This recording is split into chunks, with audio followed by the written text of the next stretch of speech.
আল্লাহ রসুল সাল্লাহ সাল্লাম একটা হাদিস আমি বলবো, আমি বেশি লম্বা করবো না, কিন্তু খুবই গুরুত্বপূর্ণ। আল্লাহ নবী রসুল সাল্লাহ সাল্লাম বলছেন, আতাদরুনা মানিল মুফলিস। রসুল সাল্লাল্লাহু আলাইহি সাল্লাম সাহাবায়ে কেরামদেরকে জিজ্ঞেস করছেন, তোমরা কি জানো মুফলিস কে? মুফলিস মানে হইল মুফলিস হইল ওই ব্যক্তি যার অনেক সম্পদ ছিল, হঠাৎ করে কোনো কারণে চলে গেছে। ঠিক ব্যাংক্রাফট বলি আমরা, তাই না?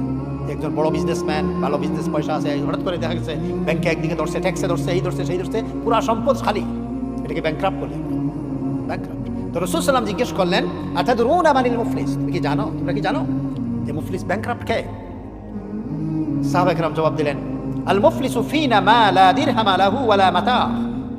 আমাদের মধ্যে তো মুফলিস এই ব্যক্তি যার কাছে কোনো পয়সা নাই, কোনো জিনিসপত্র নাই, দিরহাম নাই, মাতা নাই, সম্পদ নাই, সেই তো মুফলিস। আলা রাসূল সাল্লাল্লাহু আলাইহি সাল্লাম এই জবাব পছন্দ করলেন না।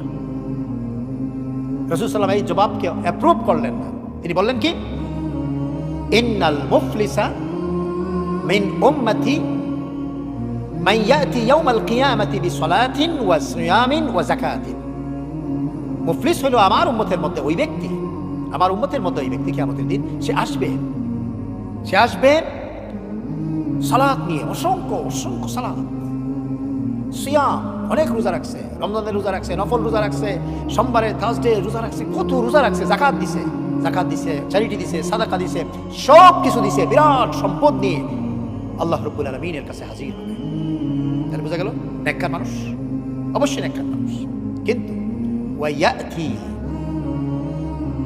কিছু লোক আসবে তার পিছনে, কাদ শাতামা হাদা, এই কমপ্লেন আসবে তার বিরুদ্ধে, কাদ শাতামা হাদা, সে অমুককে গালি দিছে, ওয়া দারাবা হাদা, অমুককে মারছে, ওয়া আকালা মালা হাদা, অমুকের মাল খাইছে, ওয়া সাফাকা দামা হাদা, অমুকের রক্ত প্রবাহিত করছে।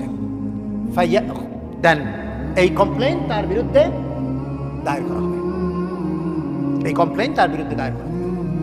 কারণ সে আসছে অনেক সওয়াব নিয়ে, বিরাট পাহাড় পরিমাণ সওয়াব নিয়ে আল্লাহ রাব্বুল আলামিনের কাছে হাজির।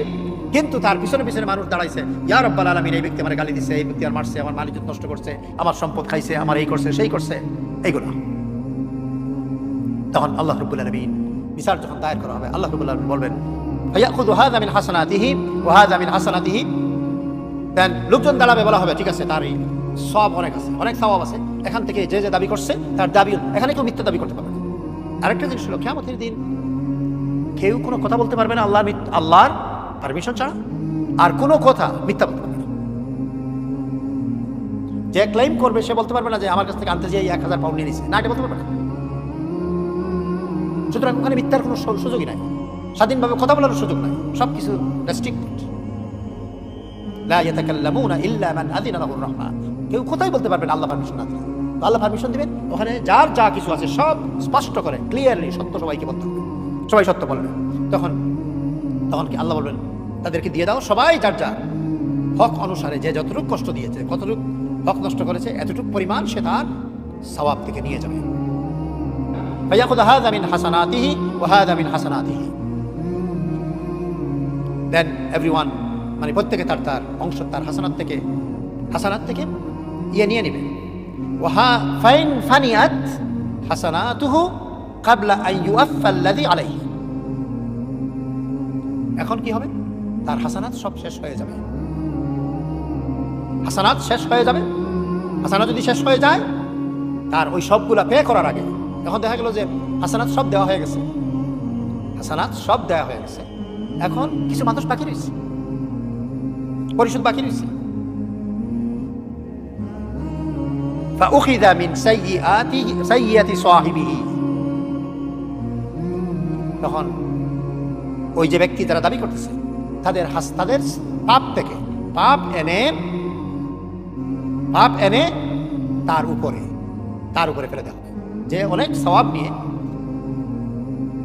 সওয়াব নিয়ে আল্লাহ রাব্বুল আলামিনের কাছে হাজির হয়েছিল, এখন তার পাওনাদারের কারণে এখন তার পাওনা শেষ, হাসানাত শেষ, দেওয়ার মতো নাই। এখন অন্যের পাপ আইনা তার উপরে ঢেলে দেওয়া হবে, অন্যের বোঝা নিজের উপরে ফেলে দেওয়া হবে।